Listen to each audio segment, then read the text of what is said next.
안녕하십니까. 하늘대사랑교회 박준성 목사입니다.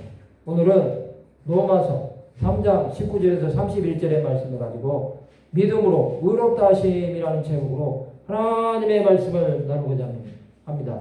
본 말씀은 우리가 알거니와 무릇 율법이 말하는 바는 율법 아래에 있는 자들에게 말하는 것이니 이는 모든 입을 받고 온 세상으로 하나님의 심판 아래에 있게 하려 합니다. 그러므로 율법 행위로 그의 앞에 의롭다 하심을 얻을 육체가 없나니 율법으로는 죄를 깨달음이니라. 이제는 율법에 하나님의 하늘가 나타났으니 율법과 선지자들에게 증거를 받은 것이라. 곧 예수 그리스도를 믿음으로 말미암아 모든 믿는 자에게 미치는 하나님의 은혜의 차별이 없느니라. 모든 사람이 죄를 범하였음에 하나님의 영광에 이르지 못하더니 그리스도 예수 안에 있는 성령으로 말미암아 하나님의 은혜로 값없이 의롭다 하심을 얻은 자 되었느니라. 이 예수를 하나님이 그의 피로서 믿음으로 말미암는 화목제물로 세우셨으니 이는 하나님께서 길이 참으시는 중에 전에 지은 죄를 관과하심으로 자기의 의로우심을 나타내려 하심이니 곧 이때 자기의 의로우심을 나타내사 자기도 의로우시며 또한 예수 믿는 자를 의롭다 하려 하심이라. 그런즉 자랑할 때가 어디냐 있을 수가 없느니라. 무슨 법으로냐 행위로냐 아니라 오직 믿음의 법으로니라. 그러므로 사람이 의롭다 하심을 얻는 것은 율법의 행위에 있지 않고 믿음으로 되는 줄 우리가 인정하노라.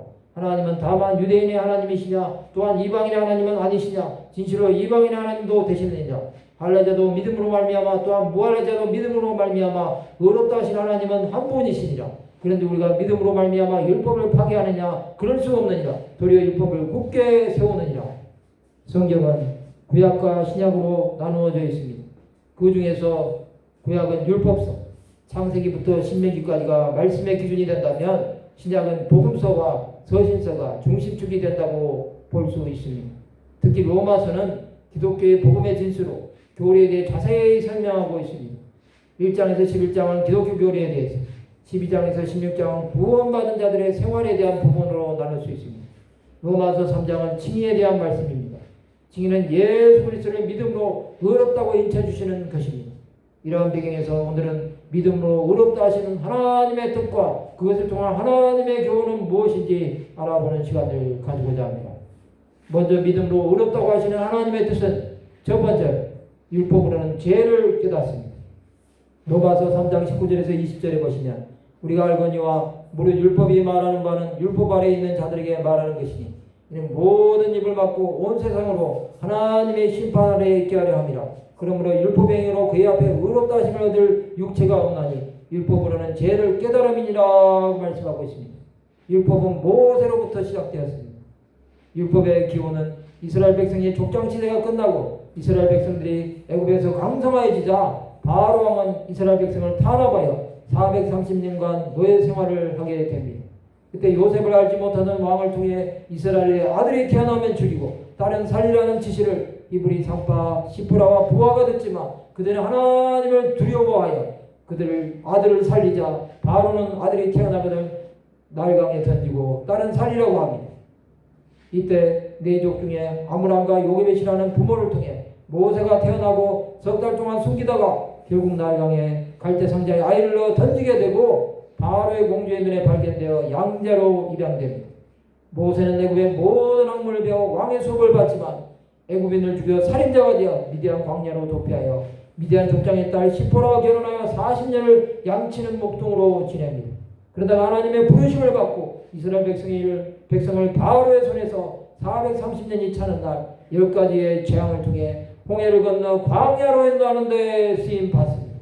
그곳에서 시내산에서 40일 동안 기도하는 가운데 십계명을 받고 내려옵니다. 출애굽기 20장은 십계명이고 21장부터는 십계명을 구체적으로 설명합니다. 이것이 율법입니다. 율법은 사람이 심판 아래에 있음을 알 수밖에 없게 합니다. 사람은 율법을 도저히 지킬 수 없습니다. 613가지 율법의 세부조항은 사람으로 하여금 좌절하게 만듭니다. 예수께서는 율법 가운데 한 가지만 어겨도 다 범한 것이라고 말씀하십니다. 율법은 죄를 깨닫게 합니다. 사람의 죄성은 죄를 처음에 지을 때는 두려워하지만 갈수록 담대하여 강팍하게 되고 결국에는 멸망에 이릅니다. 유대인들은 율법을 엄송하는 민족입니다. 그런 그들이 광야에서 하나님을 원망하고 우상 숭배하고 하나님의 사람 모세와 아론을 데려가다가 고라에게 속한 모든 사람과 재물이 땅에 갈라져 죽고 하나님께로부터 불이 나와 250명이 죽습니다. 고라일 외에 연병으로 죽은 자가 14,700명이나 되었습니다. 그만큼 구약시대에는 하나님을 거역하고 수많은 자들이 죽임을 당했습니다. 율법은 죄를 생각나게 하기에 많은 자들이 율법을 통해서는 정죄하심밖에 받지 못합니다. 두 번째로 모든 사람이 죄를 범하였습니다. 21절에서 23절에 보시면 이제는 율법에 하나님의 하늘가 나타났으니 율법과 선지자들에게 증거를 받은 것이다. 곧 예수 그리스도를 믿음으로 말미암아 모든 믿는 자에게 미치는 하나님의恩이 차별이 없느니라. 모든 사람이 죄를 범하였으며 하나님의 영광에 이르지 못하더니라고 말씀하고 있습니다. 율법의 하늘은 예수 그리스도이십니다. 예수 그리스도를 믿는 자는 율법이 아닌 믿음으로 구원을 받습니다. 예수 그리스도는 율법의 완성자요 율법의 마침이 되십니다. 로마서 10장 4절에 보시면 그리스도는 모든 믿는 자에게 의를 이루기 위하여 율법의 마침이 되시니라 말씀하고 있습니다. 누구든지 그를 믿기만 하면 그의 신분이 유대인이든지 이방인이든지 상관이 없습니다. 여기서 말하는 모든 사람은 아담 이후로 산 자와 죽은 자 모두를 가리킵니다. 인간은 자신의 노력으로는 도저히 하나님을 만날 수 없지만 하나님의 독생자 예수 그리스도로 말미암아 죄를 회개하고 깨닫는 자에게는 구원의 기회를 주십니다. 사람이 범한 죄는 로마서 1장에서 2장에 서술하고 있습니다. 로마서 1장 21절에서 32절에 보시면 하나님을 알 때 하나님을 영화롭게도 하냐며 감사하지도 하냐고 오히려 그 생각이 허망해지며 미련한 마음이 어두워졌나니 스스로 지혜 있다나 어리석게 되어 썩어지지 아니하는 하나님의 영광을 썩어질 사람과 새와 짐승과 기어다니는 동물 모양의 우상으로 바꾸었느니라. 그러므로 하나님께서 그들을 마음의 정욕대로 덤에 내버려서 그들의 몸을 서로 욕되게 하게 하셨으니 이는 그들이 하나님의 진리를 거짓 것으로 받고 피조물을 조물주보다 더 경배하고 섬깁니다. 주는 곧 영원히 찬송하시리로다. 아멘. 이 때문에 하나님께서 그들의 부끄러운 욕심에 내버려 두셨으니 곧 그들의 여자들도 순리대로 쓴 것을 받고 영예로웠으며 그와 같이 남자들도 순리대로 여자 쓰기를 버리고 서로 향하여 음욕이 불릴 듯하며 남자가 남자와 더불어 부끄러운 일을 행하여 그들의 그릇 때문에 상당한 보응을 그들 자신이 받았느니라.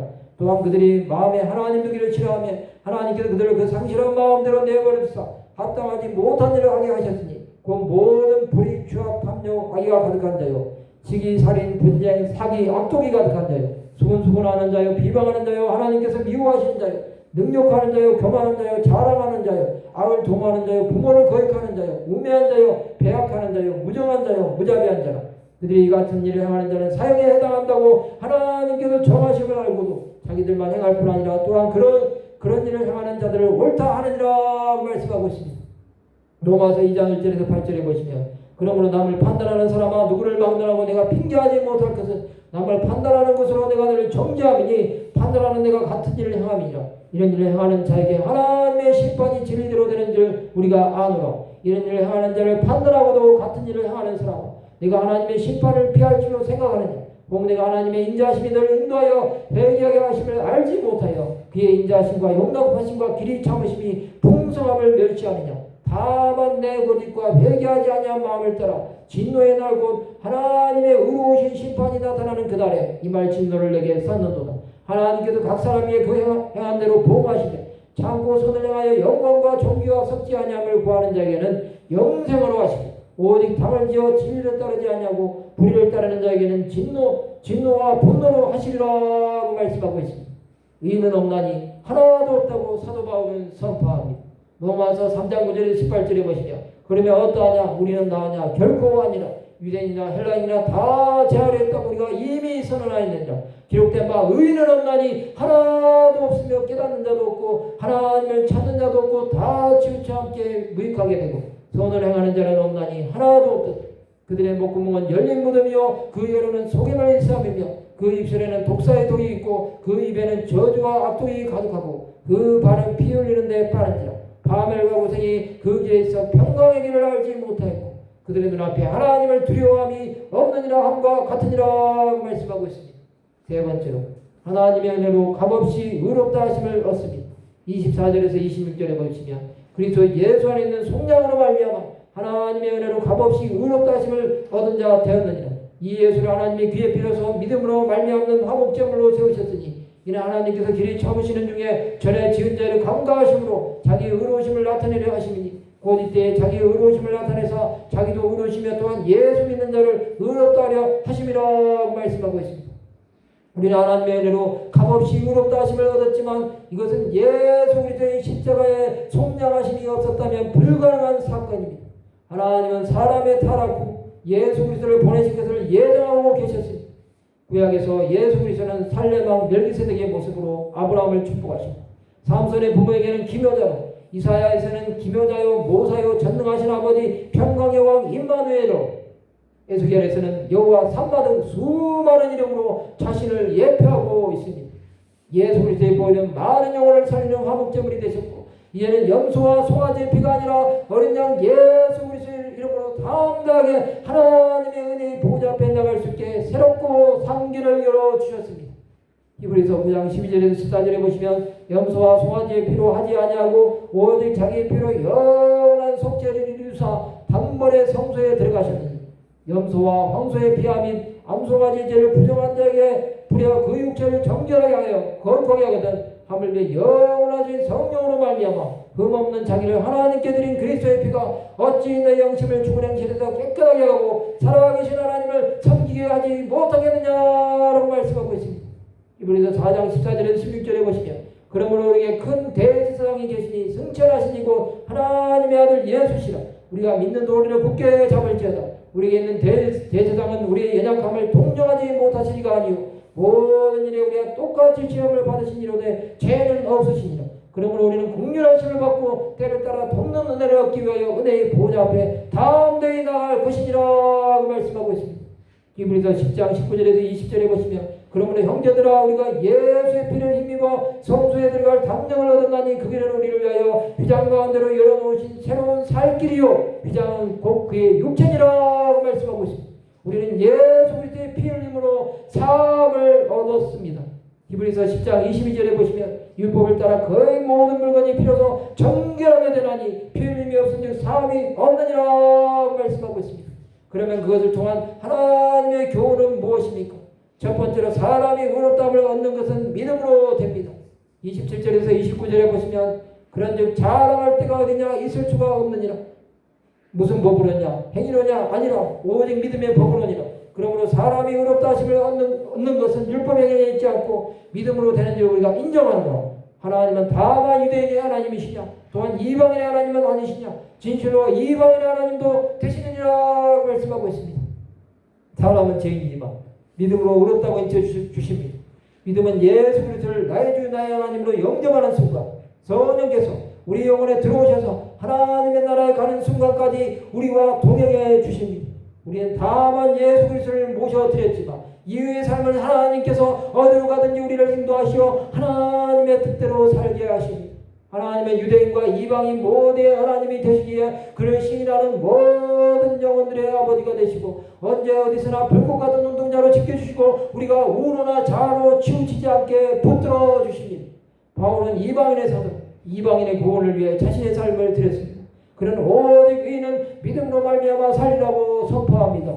로마서 1장 17절에 보시면 복음에는 하나님의 의가 나타나서 믿음으로 믿음에 이르게 하나니 기록된 바 오직 의인은 믿음으로 말미암아 살리라 함과 같으니라 말씀하고 있습니다. 예수 그리스도를 믿는 것은 자신의 삶을 그분을 위해 살기로 결정하는 것이기에 삶의 모든 영역에서 하나님의 주권을 인정하고 하나님의 나라와 영광을 위해서 살아 죽으나 오직 예수 그리스도만 증거되도록 살아야 합니다. 로마서 14장 7절에서 9절에 보시면 우리 중에 누구든지 자기를 위하여 사는 자가 없고 자기를 위하여 죽는 자도 없도다. 우리가 살아도 주를 위하여 살고 죽어도 주를 위하여 죽나니 그러므로 살아 죽으나 우리가 주의 것이로다. 이를 위하여 그리스도께서 죽었다가 다시 살아나셨으니 곧 죽은 자와 산 자의 주가 되려 하심이라고 말씀하고 있습니다. 두 번째, 믿음으로 의롭다 하시는 분은 하나님이십니다. 30절에 보시면 할례자도 믿음으로 말미암아 또한 무할례자도 믿음으로 말미암아 의롭다 하실 하나님은 한 분이시니라 말씀하고 있습니다. 하나님은 할례자와 무할례자의 모두를 믿음으로 의롭다고 하십니다. 이것은 믿는 모든 자를 이제는 하나님의 자녀로 받아들이셔서 약속을 유업으로 받게 하시기에 이 약속은 아브라함의 복이 이방인에게 미치게 하고 모든 믿는 자가 한 하나님 한 아버지를 섬기게 하십니다. 로마서 4장 1절에서 3절 9절에서 13절에 보시면 그런즉 육신으로 우리 조상인 아브라함이 무엇을 얻었다 하리요 만일 아브라함이 행해로서 의롭다 하심을 받았으면 자랑할 것이 있으려니와 하나님 앞에서는 없느니라. 성경이 무엇을 말하느냐? 아브라함이 하나님을 믿으며 그것이 그에게 의로 여겨진 바 되었느니라. 그런즉 이 복이 할례자에게냐 혹은 무할례자에게 되냐? 무릇 너희가 말하기를 아브라함에게는 그 믿음이 의로 여겨졌다 하노라. 그런데 그것이 어떻게 여겨졌느냐? 할례시냐 무할례시냐? 할례시가 아니요 무할례시냐? 그가 할례의 표를 받은 것은 무할례시의 믿음으로 된 의를 인친 것이니 이는 무할례자로서 믿는 모든 자의 조상이 되어 그들도 의로 여기심을 얻게 하려 하십니다. 또한 할례자의 조상이 되었나니 곧 할례받을 자에게뿐 아니라 우리 조상 아브라함이 무할례시에 가졌던 믿음의 자취를 따르는 자들에게도 그러하니라. 아브라함이나 그 후손에게 세상의 상속자가 되리라고 하신 언약은 율법으로 말미암은 것이 아니요 오직 믿음의 의로 말미암은 것이니라고 말씀하고 있습니다.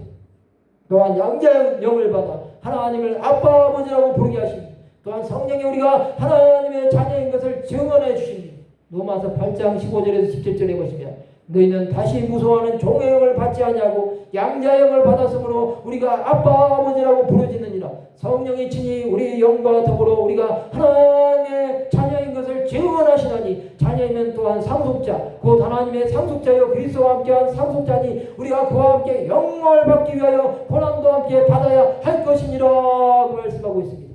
세 번째 믿음으로 율법을 굳게 세웁니다. 31절에 보시면 그런데 우리가 믿음으로 말미암아 율법을 파괴하느냐 그럴 수 없느니라 우리가 율법을 굳게 세우느니라 말씀하고 있습니다. 유대인들은 예수께서 율법을 범하고 안식일을 지키지 말라고 한다고 생각했습니다. 그러나 예수 그리스도는 인자는 안식일의 주인이라고 말씀하십니다. 또한 그는 율법을 세우시기 위해 오셨습니다. 율법의 1.1억이라도 땅에 떨어지지 않는다고 하셨습니다. 그분의 오심으로 죄인 외에는 모든 말씀이 성취되었습니다. 마태복음 12장 1절에서 8절에 보시면 그때 예수께서 안식일에 밀밭 사이로 가실 때 제자들이 시장하여 이삭을 잘라 먹으니 바리새인들이 보고 예수께 말하되 보시오 당신의 제자들이 안식일에 하지 못할 일을 하나이다. 예수께서 이르시되 다윗이 자기와 그와 함께한 자들이 시장할 때 한 일을 읽지 못하였느냐. 그가 하나님의 전에 들어가서 제사장 외에는 자기나 그와 함께한 자들이 먹어서는 안 되는 진설병을 먹지 아니하였느냐. 또 안식일에 제사장들이 성전 안에서 안식일을 범하여도 죄가 없음을 너희가 율법에서 읽지 못하였느냐. 내가 너에게 이르노니 성전보다 더 큰 이가 여기 있느니라. 나는 자비를 원하고 제사를 원하지 아니하노라 하신 뜻을 너희가 알았더라면 무지한 자를 정죄하지 아니하였으리라. 인자는 안식일의 주인이니라 하시니라 말씀하고 있습니다. 마태복음 5장 17절에서 18절에 보시면 내가 율법이나 선지자를 폐하러 온 줄로 생각하지 말라. 폐하러 온 것이 아니요 완전하게 하려 함이라. 진실로 너에게 이르노니 천지가 없어지기 전에는 율법의 1.1억도 결코 없어지지 아니하고 다 이루리라고 말씀하고 있습니다. 그러면 우리는 어떻게 살아야 할까? 우리는 믿음으로 의롭다 하심을 얻었기에 예수 그리스도를 믿고 그의 의로우심과 화목점을 되셔서 우리를 구원하심을 전합시다. 이제 하나님의 양자된 우리는 약속을 유업을 받아 영원한 천국을 상속받게 될 것입니다. 세상은 예수 그리스도를 하나님으로 받아들이지 않지만 반드시 택한 자가 있다는 사실을 잊지 맙시다. 이방인의 하나님은 지금도 잃어버린 영혼이 돌아와 하늘에서 잔치하기를 원하십니다. 이것을 위해 우리 남은 생애를 드립시다. 말씀을 마치고자 합니다. 믿음으로 의롭다함을 받은 우리는 약속의 자녀로 하나님의 영광을 선포하는 귀한 믿음의 삶을 살아가시는 하나님의 백성들 되시기를 주님의 이름으로 축원합니다.